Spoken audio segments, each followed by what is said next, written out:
Hi നമസ്കാരം. നമ്മൾ ചെയ്യാൻ പോകുന്നത് മാത്സ് തുടങ്ങാൻ പോവാണ്. അപ്പോൾ മാത്സ് നിങ്ങൾക്ക് ആകെ ഉള്ളത് +1 ഒരു 16 ചാപ്റ്റർ ഉണ്ട്, +2 പോകുമ്പോൾ ഒരു 13 ചാപ്റ്റർ, അങ്ങനെ മൊത്തം ഒരു 29 ചാപ്റ്റർ ഉള്ളത്. നിങ്ങളുടെ കയ്യിലൊരു മെറ്റീരിയൽ കാണും, ആ മെറ്റീരിയൽ എടുത്ത് വെക്കുക. അതിൽ നിങ്ങൾ ഓരോ ചാപ്റ്റർ വൈസ് ആയിട്ട് അവർ 29 ചാപ്റ്ററും കൊടുത്തിട്ടുണ്ട്.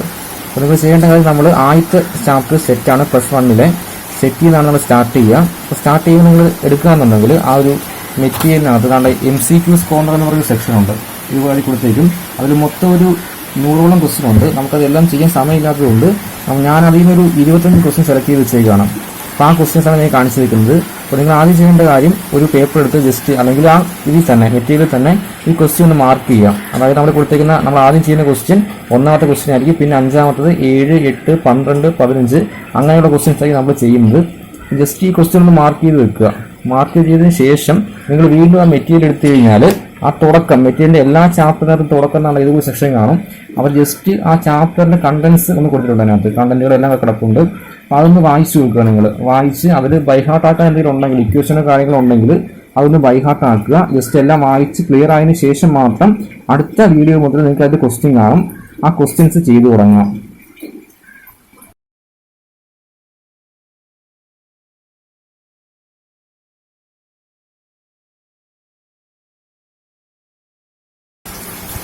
നമ്മൾ ആദ്യത്തെ ക്വസ്റ്റ്യനിലേക്ക് പോവുകയാണ്.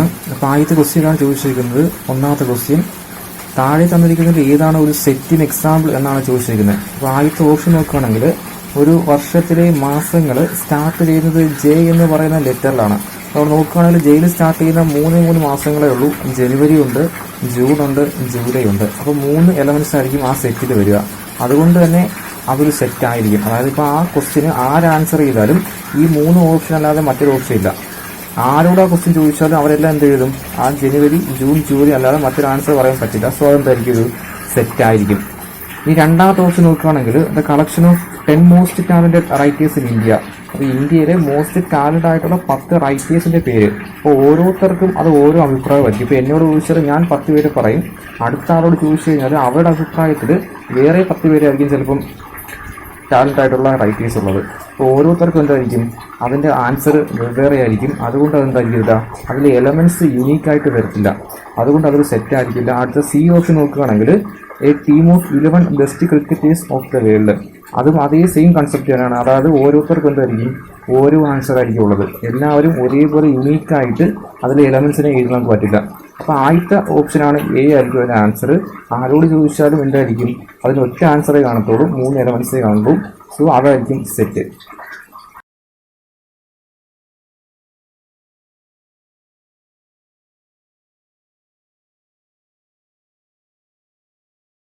അപ്പോൾ നമ്മൾ രണ്ടാമത്തെ ക്വസ്റ്റ്യനിലേക്ക് പോവുകയാണ്. രണ്ടാമതായിട്ട് ചെയ്യാൻ പോകുന്നത് 5ാമത്തെ ക്വസ്റ്റ്യൻ ആണ്. അപ്പോൾ നോക്കുകയാണെങ്കിൽ ക്വസ്റ്റ്യൻ ചോദിച്ചിരിക്കുന്നത്, താഴെ തന്നിരിക്കുന്നതിൽ ഏതാണ് MD സെറ്റ് എന്നാണ്. എന്ന് വെച്ചാൽ അതിൽ എലമെന്റ്സ് ഒന്നും ഇല്ലാത്ത സെറ്റ് ചെയ്ത്. നമുക്ക് ആദ്യത്തെ ഓപ്ഷൻ എടുത്ത് ചെയ്ത് നോക്കാം. അപ്പോൾ നിങ്ങൾക്ക് ഇവിടെ ബാക്കിൽ അതിന്റെ എക്സ്പ്ലനേഷൻ കൊടുത്തിട്ടുണ്ട്. അവിടെ നോക്കുകയാണെന്നുണ്ടെങ്കിൽ നമുക്ക് തന്ന സെറ്റിനകത്ത് 2x + 5 = 6 എന്നാണ് ക്വസ്റ്റ്യൻ തന്നിരിക്കുന്നത്. അതിൽ നിന്നാണ് ഈ 5 എടുത്ത് റൈറ്റ് സൈഡ് വെച്ച് കഴിഞ്ഞാൽ 6 - 5 എന്ന് വരും. അതിൽ നിന്ന് 2xന്റെ വാല്യൂ 1 എന്ന് വരും. അതിൽ നിന്ന് നമ്മൾ എക്സിന്റെ വാല്യൂ കണ്ടുപിടിക്കുകയാണെങ്കിൽ ഈ 2 ഇവിടെ ഗുണിച്ചേക്കാണ്, അപ്പുറം പോയി കഴിഞ്ഞാൽ ഡിവൈഡ് ചെയ്യുക. അപ്പോൾ 1/2 എന്ന് വരും എക്സിന്റെ വാല്യൂ. ഇനി ക്വസ്റ്റ്യനകത്ത് പറയുന്നുണ്ട് X element of natural number എന്ന് ക്വസ്റ്റ്യൻ തന്നിട്ടുണ്ട്. പക്ഷേ 1/2 എന്ന് പറയുന്നത് നാച്ചുറൽ നമ്പറിലെ എലമെന്റ് അല്ല. നാച്ചുറൽ നമ്പേഴ്സ് എന്ന് വെച്ചാൽ 1, 2, 3, 4 അങ്ങനെ പോകുന്ന നമ്പേഴ്സ് ആയിരിക്കും നാച്ചുറൽ നമ്പേഴ്സ്. ഈ കിട്ടിയ നമുക്ക് എക്സിന് കിട്ടിയ വാല്യൂ 1/2 ആണ്. ആ വാല്യൂ നമ്മുടെ സെറ്റിനകത്ത്, അതായത് നാച്ചുറൽ നമ്പേഴ്സ് ഒക്കെ ഇല്ലാത്തത് കൊണ്ട് അതെന്തില്ല, എലമെന്റ്സ് ഒന്നും അതിൽ കാണില്ല. അതൊരു MD സെറ്റ് ആയിരിക്കും. ആദ്യത്തെ ഓപ്ഷൻ എ തന്നെ ആയിരിക്കും അതിന്റെ ആൻസർ. ഇനി വേണമെങ്കിൽ നിങ്ങൾക്ക് രണ്ടാമത്തെ ഓപ്ഷൻ ചെയ്ത് നോക്കാം. നമ്മൾ ജസ്റ്റ് രണ്ടാമത്തെ ഓപ്ഷനിലേക്ക് ഒന്ന് പോവാന്നുണ്ടെങ്കിൽ, രണ്ടാമത്തെ ഓപ്ഷനിലേക്ക് ആണെങ്കിൽ ഇപ്പോൾ ക്വസ്റ്റ്യൻ ഇതാണ്, X element of n 1, 1 x < 2 എന്നാണ്. അപ്പോൾ എക്സിന്റെ റേഞ്ച് എന്ന് നിൽക്കുന്നത് 1നും 2നും ഇടയ്ക്കാണ്. പക്ഷേ ഇവിടെ < 2 ആണ്. അതുകൊണ്ട് തന്നെ 1 ഇതിലെ എലമെന്റ് ആയിരിക്കില്ല, മാത്രമേ ഉള്ളൂ. സോ നാച്ചുറൽ നമ്പർ ആയതുകൊണ്ട് പോയിന്റ് ഉള്ള വാല്യൂസ് ഒന്നും എടുക്കാനും പറ്റില്ല. പിന്നെ ഇവിടെ ഉള്ളത് <= ഉള്ളതുകൊണ്ട് ആ 2 സെറ്റിലെ എലമെന്റ് ആയിരിക്കും. 2 ഒരു നാച്ചുറൽ നമ്പറുമാണ്, ആ സെറ്റിലെ എലമെന്റും ആയതുകൊണ്ട് അത് MD സെറ്റ് ആയിരിക്കില്ല. താഴോട്ട് അതുപോലെ തന്നെ ആയിരിക്കും. താഴോട്ട് ചെയ്യാൻ നിൽക്കേണ്ട, ഫസ്റ്റ് ഓപ്ഷൻ എ കിട്ടിയത് കൊണ്ട് എന്ത് ചെയ്യാം, അപ്പോഴത് തന്നെ നോക്കുക, അതായിരിക്കും അതിന്റെ ആൻസർ.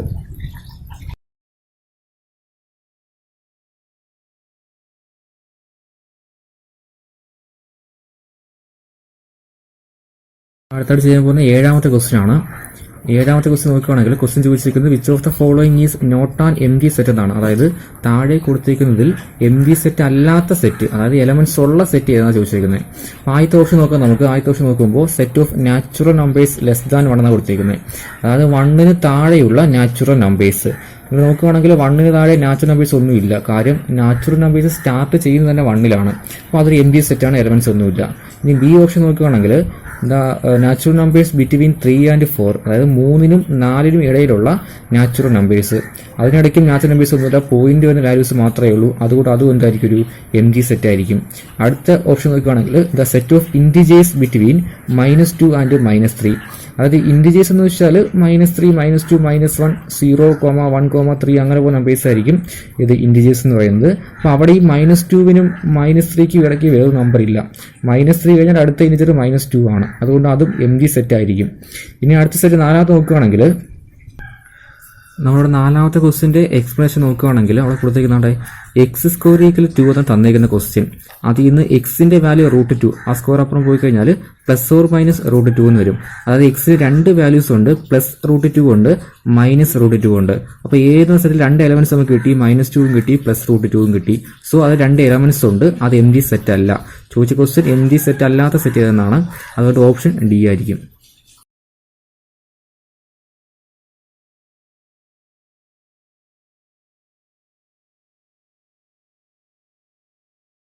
അപ്പോൾ നമുക്ക് അടുത്ത ക്വസ്റ്റിലേക്ക് പോകാം. അടുത്ത 8ാമത്തെ ചോദ്യമാണ്.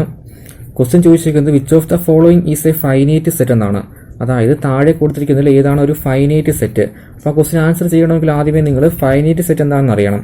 അതായത് ഒരു സെറ്റിനകത്തുള്ള എലമെന്റ്സിന്റെ എണ്ണം നമുക്ക് കൃത്യമായിട്ട് പറയാൻ പറ്റുമെങ്കിൽ ആ സെറ്റിനെയാണ് ഫൈനൈറ്റ് എന്ന് പറയാം. അപ്പോൾ എണ്ണം കൃത്യമായിട്ട് പറയാൻ പറ്റില്ല, അത് ആ സെറ്റ് എന്ത് ചെയ്യില്ല, എൻഡ് ചെയ്യുന്നില്ല.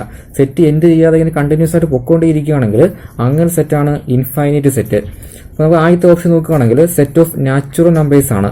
നാച്ചുറൽ നമ്പേഴ്സ് സെറ്റ് എടുക്കുകയാണെങ്കിൽ അതൊരിക്കലും ഒരു എൻഡിങ് ഉള്ളതല്ല. അതായത് എത്ര വേണമെങ്കിലും നമുക്ക് നമ്പേഴ്സ് അതിൽ ആഡ് ചെയ്തുകൊണ്ടിരിക്കാം, അതിന്റെ എണ്ണം ഇങ്ങനെ കൂടിക്കൂടി വരത്തേ ഉള്ളൂ. സോ അതൊരു ഇൻഫൈനൈറ്റ് സെറ്റാണ്. രണ്ടാമത്തെ ഓപ്ഷൻ നോക്കുകയാണെങ്കിൽ റാഷണൽ നമ്പേഴ്സ് ആണ്. അതും ഇതേ കേസ് തന്നെയാണ്. നമുക്ക് എന്തില്ല, അത് എൻഡില്ല, അതിങ്ങനെ കണ്ടിന്യൂസ് ആയിട്ട് പൊക്കോണ്ടിരിക്കും. റാഷണൽ നമ്പർ എത്ര വേണമെങ്കിലും ആഡ് ചെയ്ത് പോകാം. അടുത്ത മൂന്നാമത്തെ ഓപ്ഷൻ നോക്കുകയാണെങ്കിൽ number of days in a വീക്കാണ്. ഒരു ആഴ്ചയിലുള്ള ഡേയ്സിന്റെ എണ്ണം അത് കൃത്യമായിട്ട് 7 എണ്ണേ ഉള്ളൂ. 7 ആഴ്ചയിൽ ആകെ 7 ദിവസമാണുള്ളത്. സോ കൃത്യമായിട്ട് നമുക്ക് എണ്ണം പറയാൻ പറ്റും.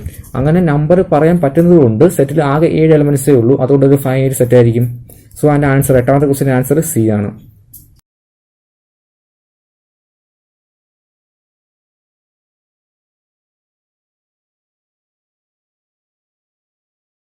നമ്മൾ അടുത്ത ക്വസ്റ്റ്യൻ നോക്കുന്നത് 12ാമത്തെ ചോദ്യമാണ്. ക്വസ്റ്റ്യൻ ചോദിച്ചിരിക്കുന്നത് which of the following sets R equal എന്നാണ്. അതായത് താഴെ കൊടുത്തിരിക്കുന്നതിൽ ഈക്വൽ ആയിട്ടുള്ള സെറ്റുകൾ ഏതൊക്കെ. ഇപ്പോൾ 2 സെറ്റ് എയും ബി എടുത്തു കഴിഞ്ഞാൽ അവ ഈക്വൽ ആകാനുള്ള കണ്ടീഷൻ ആ എ എന്ന് പറഞ്ഞ സെറ്റിലെ എല്ലാ എലമെന്റ്സും ബിയിൽ കാണണം. അവിടെ പ്രത്യേകത എന്ന് വെച്ചാൽ അവരുടെ ഓർഡറിന് ഇമ്പോർട്ടൻസ് ഇല്ല. അതായത് അങ്ങോട്ടും ഇങ്ങോട്ടും മാറിയും തിരിഞ്ഞ് എഴുതാം. ആദ്യത്തെ എലമെന്റ് അവിടെ രണ്ടാമത് എഴുതിയാൽ മതി, അല്ലെങ്കിൽ രണ്ടാമത്തെ എലമെന്റ് മൂന്നാമത് എഴുതാം. പക്ഷേ ആദ്യത്തെ സെറ്റ് എയിലെ എല്ലാ എലമെന്റ്സും അതുപോലെ തന്നെ രണ്ടാമത്തെ സെറ്റ് ബിയിൽ ഉണ്ടായാൽ മാത്രം മതി. ആ സെറ്റ് എന്തായിരിക്കും, ഈക്വൽ ആയിരിക്കും. റിപ്പീറ്റ് ചെയ്ത് വന്നാലും കുഴപ്പമില്ല. എലമെന്റ്സ് വേണമെങ്കിൽ വീണ്ടും 2 വട്ടം എ എഴുതാം, അത് റിപ്പീറ്റ് ചെയ്ത് കുഴപ്പമില്ല. ആ എലമെന്റ്സ് എല്ലാം അതുപോലെ അപ്പുറം ഉണ്ടായിരിക്കണം എന്ന് മാത്രമേ ഉള്ളൂ. അപ്പോൾ ആദ്യത്തെ ഓപ്ഷൻ നോക്കുകയാണെങ്കിൽ നിങ്ങൾ ആദ്യത്തെ ഓപ്ഷനകത്ത് ABCD 4 എലമെന്റാണ് എയിലുള്ളത്. നമ്മൾ ബി സെറ്റ് നോക്കുകയാണെങ്കിൽ അവിടെ എ ഉണ്ട്, ബി ഉണ്ട്, സി ഉണ്ട്, ഡി ഉണ്ട്. പക്ഷെ അവിടെ ഓർഡർ വ്യത്യാസമുള്ളത് മാത്രമേ ഉള്ളൂ. ഞാൻ പറഞ്ഞതുപോലെ സെറ്റിന്റെ കേസിൽ ഓർഡറിന് ഇമ്പോർട്ടൻസ് ഇല്ല. അതെങ്ങനെയാണോ എഴുതാം, ആ എലമെന്റ്സ് അതുപോലെ അപ്പുറം ഉണ്ടായിരിക്കണം. സോ ആദ്യത്തെ എയിലെ 4 എലമെന്റ് അതുപോലെ ബിയിലുണ്ട്. അതുകൊണ്ട് ആദ്യത്തെ ഓപ്ഷൻ എ ആയിരിക്കും ആൻസർ. ഈ 2 സെറ്റ് ഈക്വൽ ആയിരിക്കും.